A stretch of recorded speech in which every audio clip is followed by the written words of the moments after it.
Good evening. I'm Stacey Amos for News Channel 8, and these are the top stories that we have for you tonight. 4 people are shot over the weekend, and it all took place on St. Thomas. We'll take you to the chili cook-off on St. Croix, and we begin our 3-part series for camping. Those stories and more are up next for you on News Channel 8.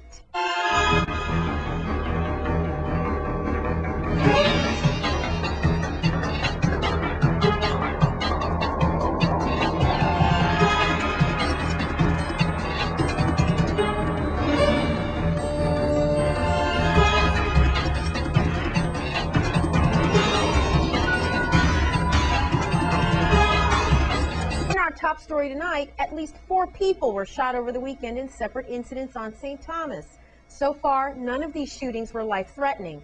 Here's VIPD spokesperson Melody Rames with more. Criminal Investigation Bureau detectives on St. Thomas are investigating several non-fatal shootings that occurred Saturday. 2 individuals were injured by gunshots in St. Thomas. One was shot in his hand in the Michael J. Kerwin Terrace apartments, and another victim was shot in his leg near Guttett's Gata. According to the initial police report, at about 1:15 a.m. on Saturday, March 31st, 2 males were walking behind the Oswald Harris Court Apartments in St. Thomas, close to the Gut, when several gunshots were discharged, grazing the left side of a 19-year-old victim's chest and striking him in the upper arm.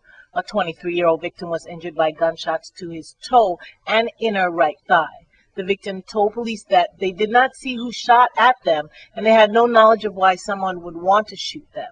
They were taken to the Roy Lester Schneider Regional Medical Center by private vehicle. Police and forensic technicians responded to the scene and collected multiple shell casings, and detectives continued to investigate this shooting.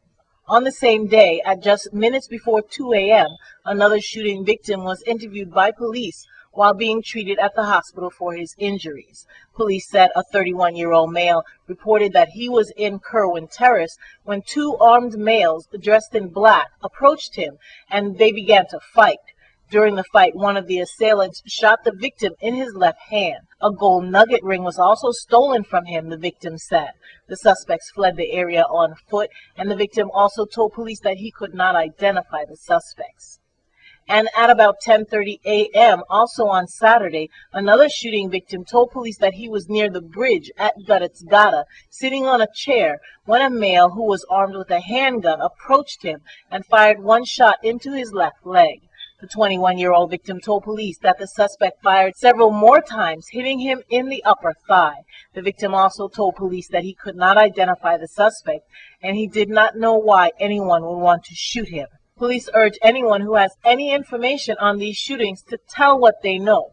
Please call detectives at 715-5522, 714-9834, or you can give your information to the anonymous tip line by calling Crime Stoppers USVI at 1-800-222-TIPS. And in other news, it's that time again, time to go camping. And News Channel 8's Wes Small starts off in the Watergut area. Thanks a lot, Stacy. I tell you, we always have to start our camping special in the Watergut area with my man Blaster and his camp and his family.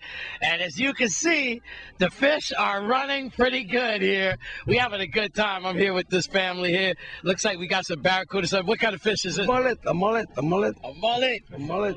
Happy Yeah. Easter and everything. Man, happy Easter to everybody in all over the world. This is fun, man. Yeah, man. How many days y'all been out here, Pi? Man, we've been here from Thursday. Just Thursday. It's good. Young man, you having a good time? Yeah, All right, what's your name? it's Gian. Yeah, what's the family name there? Last name? Christian. Kiss, all kind of different All names. kind of family, same Yeah. kids. Come on out here. Come on and get in here. Come. Get the whole Come on, vibe. man. Yeah. I need These is you. Blaster's grandkids and this young man. You the big fisherman. What do you got out in here? Yeah, we have 2 barra. 2 barrels. Yeah, Now you got to be careful when you do barracuda now, right? You know how to clean it and everything? yeah. Wow. How they taste, barracuda? Huh? Tastes like fish. Christmas. Yesterday was Christmas Day. Y'all know how to season it up good, huh? I believe it. Look like this bad boy start seasoning already. Man, he don't ready to go in the pot. He ready to go in the pot. Look here, Mama. You having a good time? Look right up there. You having a good time? Yes. Want to say Happy Easter? All right, what school you go to? Kindergarten. Kindergarten. Excellent. You're having a good time out here. Now, Stacy, we're inside the Kitchen Deluxe. Normally, Blaster takes care of her, but my man here, what's your name again? Gian. Gian. Tell us all about what's going on here. Now, of course, excuse my hands, not sterilized like you guys. Let me make sure the bread's okay. You do the talking. This is the top burner, right? Yeah. All right. What you got in there? Your scrambled eggs, your bacon. Bacon, hot dogs. You're a veggie? Yeah. You're a vegetarian? No. No, you eat meat. Tell the truth. That's right. I know that's right. So you can fry and everything there. Now let's move here. What's this bad boy here? It's a grill for Wow! lobster. That's where you stashing the hot dogs, isn't it? Yeah. You got your own stash of hot dogs. Yes. How many brothers and sisters you got? One sister. That's all? Yeah. Does she know where the stash is? No, she don't know. Yeah, she knows. She's old one. And this, of course, is the smoker, right? So what kind of good food have y'all had so far since you've been camping? Rice, beans, chicken, and pork chop. Wait a minute. Somebody help Mama out. We got a little semi-emergency here. Come on, man, get in here. Mama, make sure Mama wanted to do it herself. She said, "You get out of my face." Having a great time. Easter, what's all about in camping. Say hi to everybody out there, right? This is on tonight with the St. Kitts family. Having a good time out here and many other families. This is where we start our camping special. Back to you, Stacy. Please visit our Facebook page if you'd like us to visit your camp or tell us what you think about our series. And like Wes said, the only lifeguard stations are at Frederickstead Pool and Kramer's Park, so please be safe out there. Which leads us to our next story. Here's some camping tips to help you out this week. Good day, Virgin Islands. As we approach our Easter holiday season, we know camping is one of our major activities. Our service is here to give you a couple of safety tips to help you make it through this activity safely. First, pack the first aid and have emergency numbers at all times. Take along 1 5-pound ABC fire extinguisher and stay abreast of the weather conditions. Again, remember, set up fire safety zones around the campfire and the cooking area. Remember also, no flames shall be allowed in these areas. Make sure all matches and lighters are out of the reach of children. Teach your children the technique of stop, drop, and roll in case they close catch on fire. Clear the area of debris and excessive combustible material. Have a bucket of water and a shovel nearby to help extinguish your fire. Keep all fires contained in a pit barrack or a barbecue unit. Construct a fire ring out of rocks around your campfire and never leave a campfire or cooking unattended. Check all propane connections for leaks prior to the use of the device. Keep all children away from the cooking area. Monitor your generator at all times. Never let children operate the generator. Never run the generator inside a tent or enclosed area. Store all flammable liquids in a well-ventilated area. Remember, no smoking shall be allowed in these areas. Never fuel a generator while it is running. Wait at least 15 minutes for the generator to cool down before refueling. Make sure all electrical appliances and generator are properly grounded. Keep water away from all electrical equipment. When extinguishing fires, drown with water. Make sure embers, coals, and sticks are wet. Stir the remains and drown with water again. Do not bury coals. They can smolder and start to burn again. Before leaving, double check to make sure the fire is extinguished properly. Clean up the campfire area after it has been completely extinguished. These fire safety tips was brought to you by the Virgin Islands Fire Service. Have a safe Easter. We'd like to thank Earl Morris for that footage. And the VI celebrated Transfer Day over the weekend, which includes Lieutenant Governor Gregory Francis. I think some of this happens because we take for granted how we got here. You know, it's easy to sit back and talk about the citizenship, to talk about the development, to talk about all of the things we enjoy without paying proper homage to the sacrifice, the blood, the pain that was paid to get us here. Because nothing that we enjoy today was given to Virgin Islanders. It was fought for, it was demanded, and people paid the price. It is always my privilege to participate in Transfer Day activities and to be a part of commemorating what is one of the more defining moments in our Virgin Islands history. The events of March 31st, 1917 were more than the exchange of ownership of 3 islands nestled in the Caribbean. It was a day that has and continues to shape our culture, society, and legacy as a proud Virgin Islands people, with roots that stretch across the oceans, forever linking the people of Denmark and the people of these Virgin Islands. We'd like to thank Morris again for providing us with that footage. Now, police are frantically searching for a Guyanese teenager in Guyana who brutally killed his uncle over the weekend, and a Dominican Republic attorney becomes the first in her country to achieve a special status. Those stories and more are coming up next in your Caribbean Report.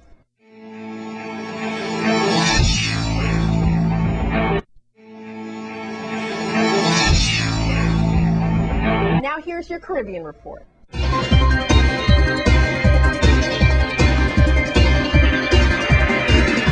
From Guyana, a teenager who hacked his uncle to death is still on the run, and police are trying to locate him. Reports state that 50-year-old Michael Williams was chopped by his nephew, his neck almost severed. According to persons from the area, Williams and his nephew were seen arguing before the teen cut him and then fled. And staying with Guyana, a group of U.S.-based sports fishermen, along with corporate sponsors who are partnering with USAID, have already invested $250,000 to develop the sports fishing industry in Guyana. Brent Hart, U.S. Ambassador to Guyana, observed that the sports fishing industry is a $125 billion business in the U.S. and draws high-end tourists willing to go to remote places to catch a rare species of fish. From Washington, Dominican lawyer Julissa Reynoso has been ratified by the U.S. Senate, ratified as the Ambassador Extraordinary and Plenipotentiary of the USA to the Oriental Republic of Uruguay. This appointment makes Reynoso the first Dominican to occupy the post of Ambassador of the U.S.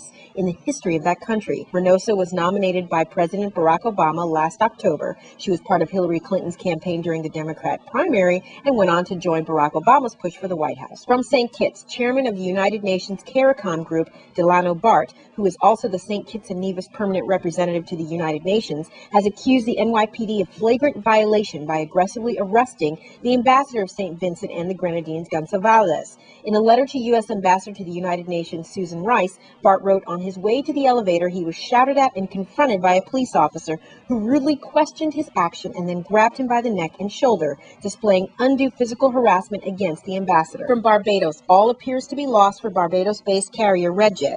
This comes as Barbados suspended the airline's air operator certificate with effect March 20th, 4 days after the airline suspended all flights to its 9 destinations and Trinidad's revocation of its license to fly to that country by the Trinidad and Tobago Civil Aviation Authority.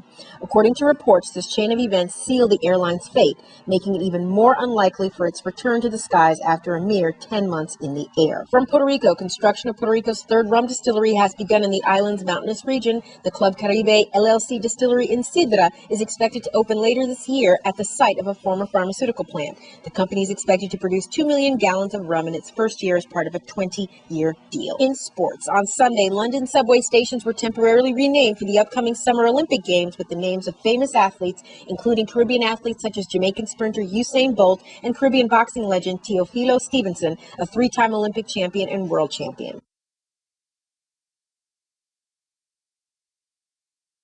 And your cricket update, regional 4-day semifinals. Jamaica took yet another giant step towards an unprecedented 5th successive first-class title when they brushed aside a fragile Guyana by 133 runs with a day to spare, and a ruthless Barbados crushed arch rival Trinidad and Tobago by.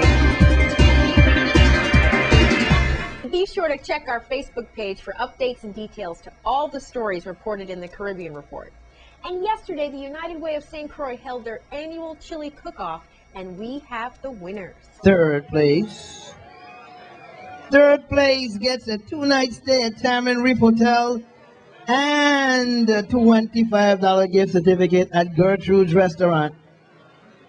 2-night stay and a $25 gift certificate at Gertrude's goes to last 3 digits 763. 763. Is that you? The guy with the hula lay around his neck. Let me see a hula hoop. Is that 763? Yes, it is. Throw down Chile. Third place, throw down Chile. Second place.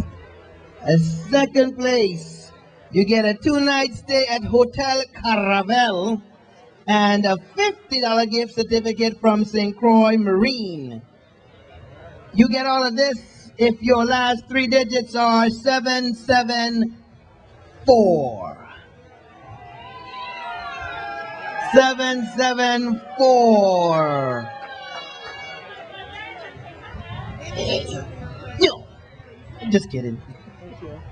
I want to thank all the cooks that are out here. Whether you win or you don't, you are the stars of this event, because without you, it wouldn't happen. So every one of you is a winner. You and your dumpster dog, Chile. She traveled from St. Thomas to compete. Came in 2nd place.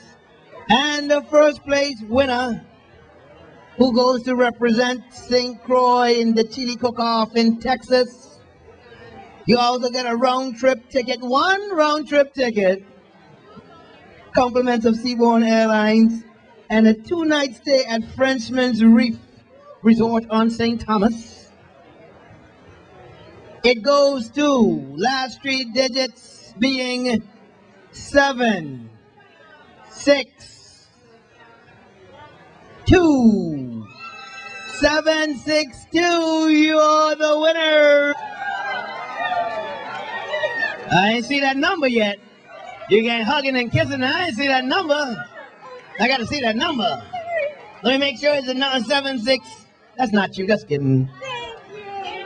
762 Calabash Smoking Local Chili. The winners of the Chili Cook-Off 2012 United Way Chili Cook-Off. And they're getting that trip to Tequalinga, Texas, to represent St. Croix in the big Chili Cook-Off. And we'd like to thank Earl Morris again for providing us with that footage. And be sure to also look at News Channel 8's Facebook page for Chili Cook-Off photos. Now, a group of high school kids have arrived on St. Croix from Dallas, Texas. And Wes and I were lucky enough to greet them personally at the airport when they arrived earlier today. Well, thanks a lot, Stacy. Stacy, what are you doing here? You're supposed to be in the studio. Hey, man, this airport is packed. I got to tell you, it's really happy to see a lot of flights down in here. And I know a lot of people are trying to figure out, what the heck is RC TV? Is it like Mad TV? When do you see it? And these folks are from Banana Guy. I'm going to start with the Banana Guy from Royce City TV, right? Yes, sir. And y'all got your own TV station? Yes, sir, we do. It's unbelievable. We make it and produce it ourselves. All right, and Mr. Bond, he's the teacher off to the side. There he is. We'll be hearing from him. We're going to feature them all week as we do it. They're going to come camping with us tomorrow and stuff. And right now, I don't even think they're going to hang out, man. They're going to, like, you know what they're going to do. Hit the pool, hit the beaches. They'll probably have a lot of fun. But I'm going to talk to as many of them as I can with the Banana Guy here. What the heck are you trying to do? You got to be different. Being different, doing my own thing. All right. And you guys really specialize in broadcasting in your school? Is it a public school? Yes, sir. But you got a TV station in your own school? Yeah. Yes, sir. And is the news department in here somewhere? Who's the news team? Yeah, you're like tourism. I didn't even know they did bananas in Texas. But we're going to hear from this guy, and let me talk to a woman here. What's your name? Christina. Christina, like the hurricane. Wait a minute. No, that's Katrina. Katrina. All right. And tell us about your school. Do you get a chance to do news? And what topics do you guys do? Football games stuff? Yes, we just do football games. We go around clubs and organizations and try to promote them, and we just show kind of like a recap of what they do all year long. I know y'all are wondering, how the heck did they find Channel 8?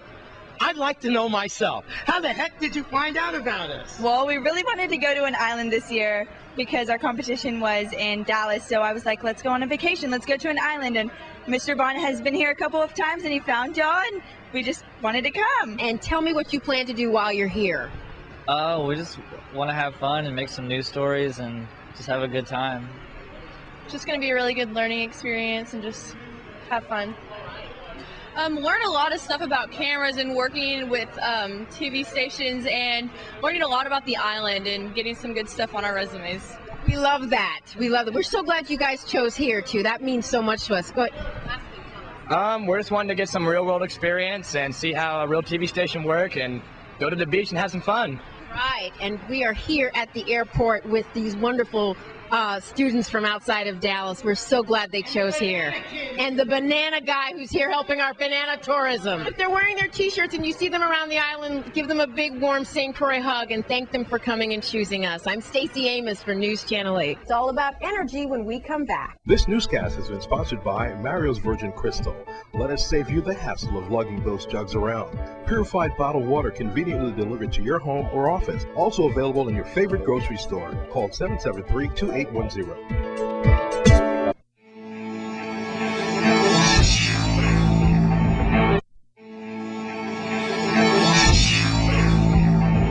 Ever thought about turning garbage into electricity? The VI Energy office tells us how.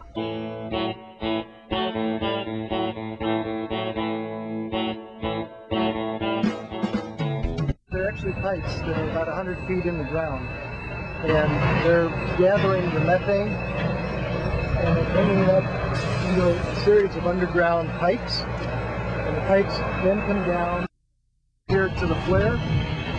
The flare is running at about 1400 degrees, and it is running now. There's no soot, there's no flame, there's just heat waves that you can see in the atmosphere. So it's very quiet. It does not affect the neighborhood, but it does take care of the NMOCs, which are the gases that smell, coming out of the landfill. So it's taking care of the noxious odors and the destroying any type of pollutants before it's released back in the atmosphere. So instead of letting it emanate from the edges of the landfill, it's being sucked into these collection points and channeled through here, burned, and then the heat is released. What we're going to do is intercept the flow with the generator, and we're going to generate electricity. And then anytime the flow gets a little too high for the generators, it'll bypass back to the flare, or if there's some maintenance issue on the generators, it'll bypass back to this flare. But normal operating conditions, all the gas will be used to make electricity. The first generator is 815 kilowatts, so it's a little bit under 1 megawatt, and it has a capacity for 2 generators. And hopefully, once we get the landfill capped, in order to trap all of the gas, because right now it's still emanating even though we're collecting a bunch of it. Once we get it trapped, there should be enough gas to run 2 generators.